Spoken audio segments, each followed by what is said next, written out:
Hey there, Ride the Car Guy here, and today it's time to start some heart surgery on the Titan. I've been talking about it for a little while, and in fact this was the plan all along when I bought this Titan, but we are going to yank the heart out and we are going to do a full engine rebuild on the VK56 engine. Now I've had people ask me, why are you doing this? What's wrong with it? And really, the answer is not much. It actually runs really well. It runs smooth, it runs quiet. I do think I have a leak somewhere. I think I might have a head gasket leak, but to be honest, I didn't look that far into it because I planned on rebuilding it.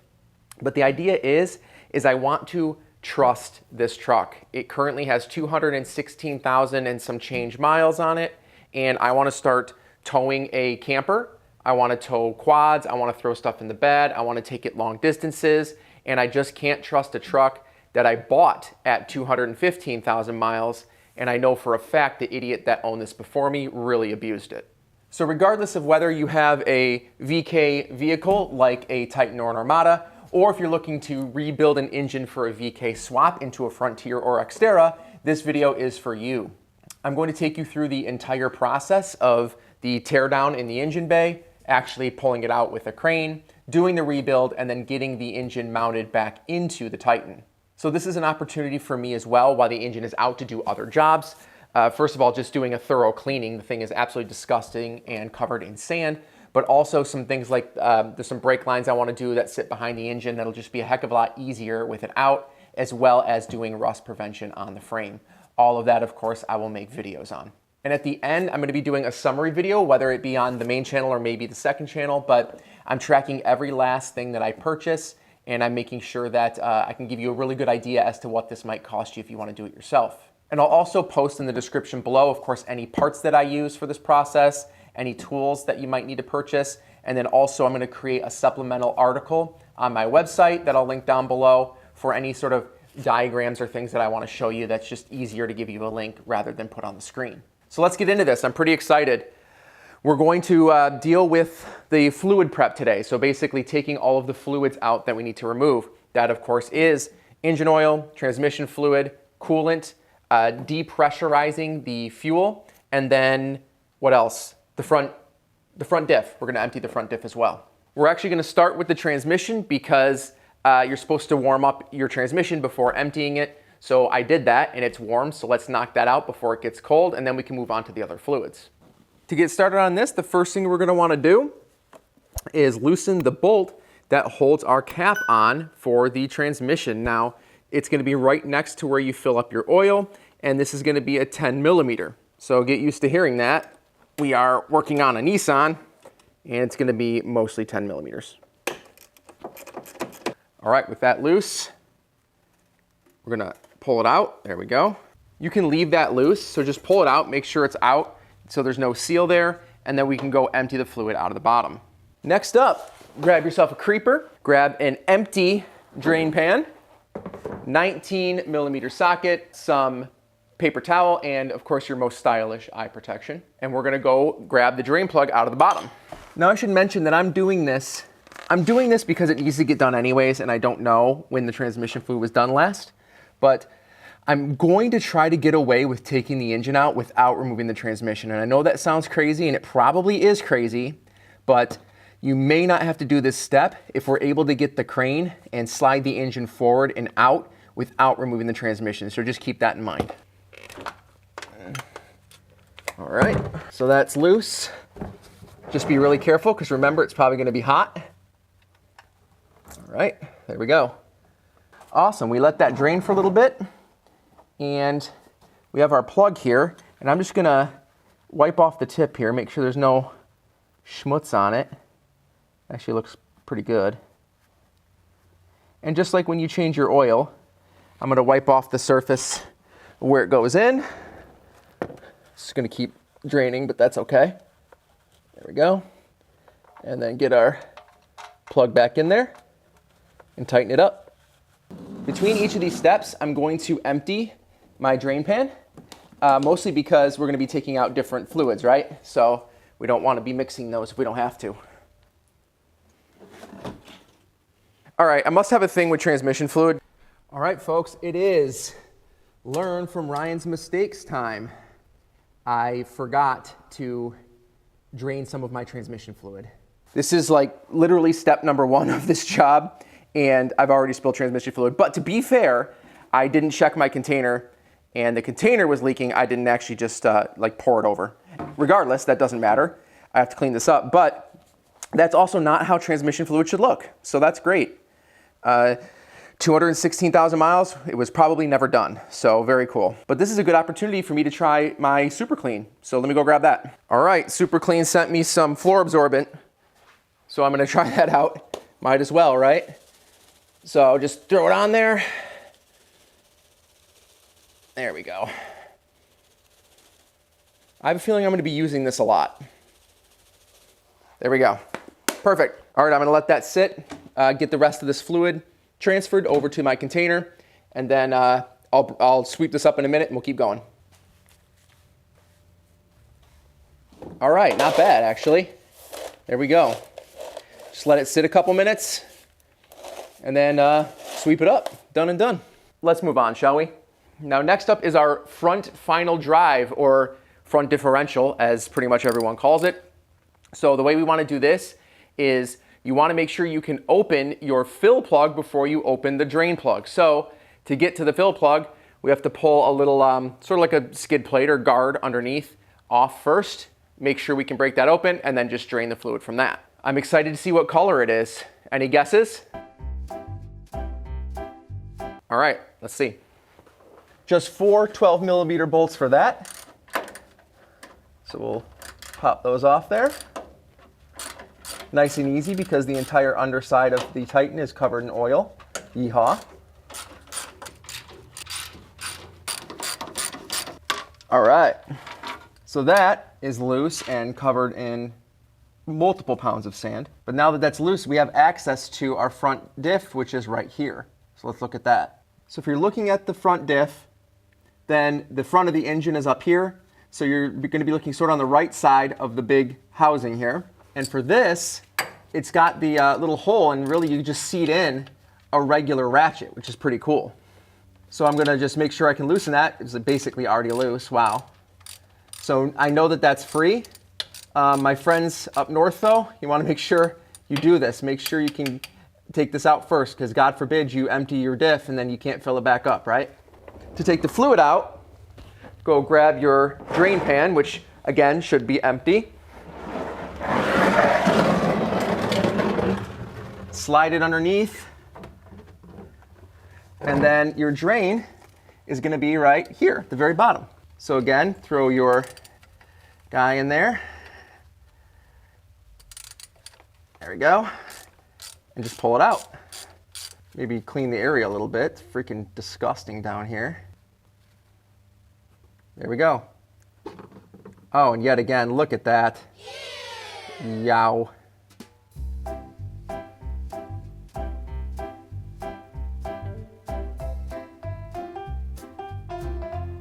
Oh, it smells terrible.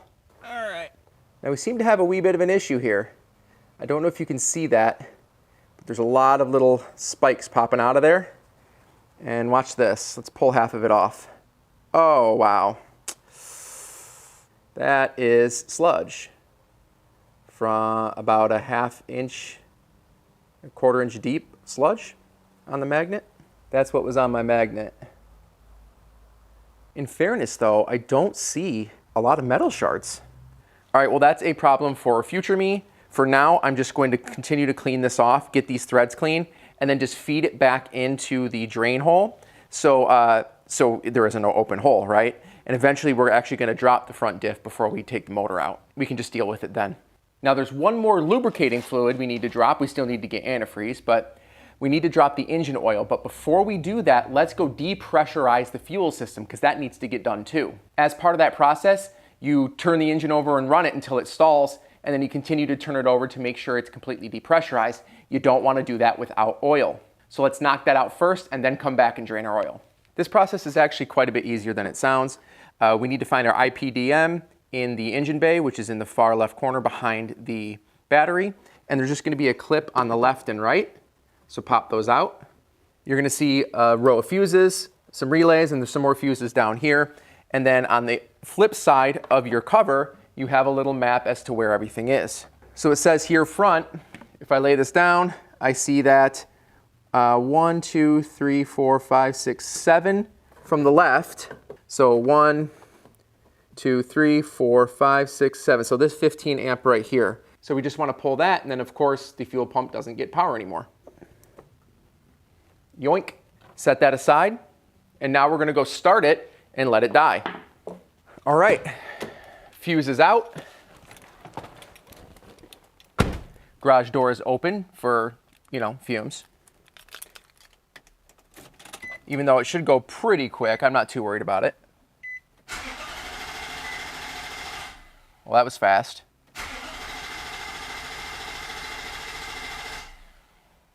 Okay, no fuel. Must mean my fuel lines are holding pressure really well. All right, with that done, I'm just gonna throw the fuse back in and put the cover back on for now. So just throw it in there. There we go. All right, that's it for now. Let's go get the oil and then the coolant out, and then we'll probably call it a day. All right, we've let it rest a little bit. Let that oil get back down into the pan. And then we're gonna come down and empty it. Get your 14 millimeter on there, break it loose. Slide your pan in place and get this guy draining. There you go. You can also take the oil filler cap off up top, because this might start to glug here in a little bit. So why don't I go do that? All right, that's good enough. Once it's done, just throw this back in. And again, if you want, you can torque this back down to spec, but we're gonna have the oil pan off, but regardless, get that down, give it a little wipe, and let's move on to the coolant.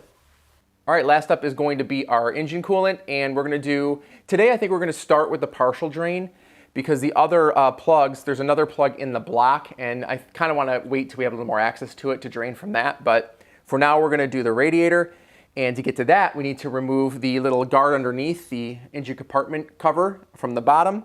So grab a ratchet and grab your socket, which, guess what size? Yeah, so grab your 10 millimeter socket, and it's just gonna be 4 bolts underneath here, 2 in the front and 2 in the rear.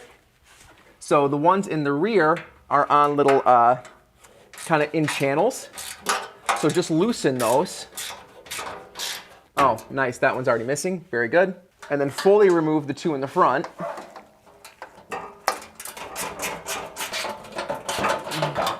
All right, once those front 2 are loose, slide it forward off of the back ones, and then you'll be able to take it off. Now we can see our drain in the bottom of our radiator, which is super nice. So this little plastic, this white plastic hex head here. And this is gonna have a little drain hole at the bottom, like you can slide a hose onto this. If I have a hose that fits, that's great and all. I'm probably just gonna loosen this and kind of let it, splash down into my container here. Speaking of containers, I went with something a little bit different this time. I've never once emptied coolant without spilling it all over the place. You're probably surprised to hear that. So I'm trying something different today. I bought a 7-gallon, they call it a mixing tub, from Harbor Freight, to kind of let it splash as much as it wants and kind of collect in here, and then I have a liquid transfer pump to get it out of here. So put that underneath. Then we're gonna grab our little Allen wrenches here, see which one fits. All right, there we go. It says, what is it? 8. There you go, number 8. So turn that counterclockwise, and this should start draining. Once it starts to drain, or maybe not. Wow, it's an aggressive flow. So I'm gonna loosen this a little bit. There we go. And now I'm gonna go take the radiator cap off as well. Well, cool, just wait 2 years and then we'll be done with this. There we go. All right, kind of splashing everywhere. Plan B, I want it closer. All right, I'm gonna slide my other drain pan underneath. There we go. And then just set it on top of my other drain pan. It's just splashing everywhere. I want to avoid that. Now loosen that, and then just let that ride. All right, radiator empty, so just tighten that back up here. Grab our number 8 here. And then, of course, take care of your liquid.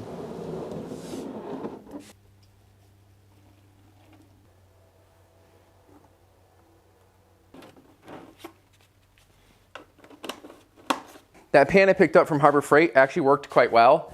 That is going to be not only used for that, but also when I have the engine on the stand, I'm going to slide them on both sides of my sort of T-frame on the engine stand for anything that falls off the engine while we're cleaning it and redoing it. So today we're going to sort of call prep, right? We're starting to prep the engine to get all the parts removed that are necessary to actually take the engine out. And so next week, what we're going to be doing is actually starting the disassembly. We're going to take the cowl off. We're going to take the hood off, radiator, start basically just making a bunch of room around the engine, start disconnecting it from the vehicle itself, and then eventually, of course, pull it out. Of course, if you like this video, please do me a favor, scroll down and hit like, and of course, subscribe, because this is the beginning of a fun series. If you have a VK56, or even if you don't, maybe you just like to look at my beautiful face. But either way, subscribe and get more content like this. If you're following along and this is saving you a bunch of time and hassle and money, go ahead and say thanks by buying me a beer using the super thanks button down below. And lastly, I want to end by asking you a question. If you work on your Nissan, what is the #1 most used socket? Why don't you think about that? If you answered 10mm, ding, ding, ding, you're right. If you didn't, go work on your Nissan some more. Follow-up question, what is the socket that you lose the most? Probably the same answer, right? The good old 10mm. If you are also missing the almighty 10mm socket, then let's get the word out, folks. I have 3 new t-shirt designs, all paying homage to the wonderful 10mm socket. Go get a t-shirt from rtcg.tv. We have the classic, of course, our little milk carton with the missing ad. We have a wanted poster, wanted for evasion, and we also have our wonderful little angelic 10mm ascending to the skies. I really do make these because I love graphic design. I think it's a lot of fun, and I just want something to wear on camera that isn't, trademarked. But if you do want to support the channel and of course support this little rebuild that we're doing here, then it's greatly appreciated. Again, head to rtcg.tv and click on that merch button. Thanks so much for watching. We'll see you next week where we start to dig into this engine.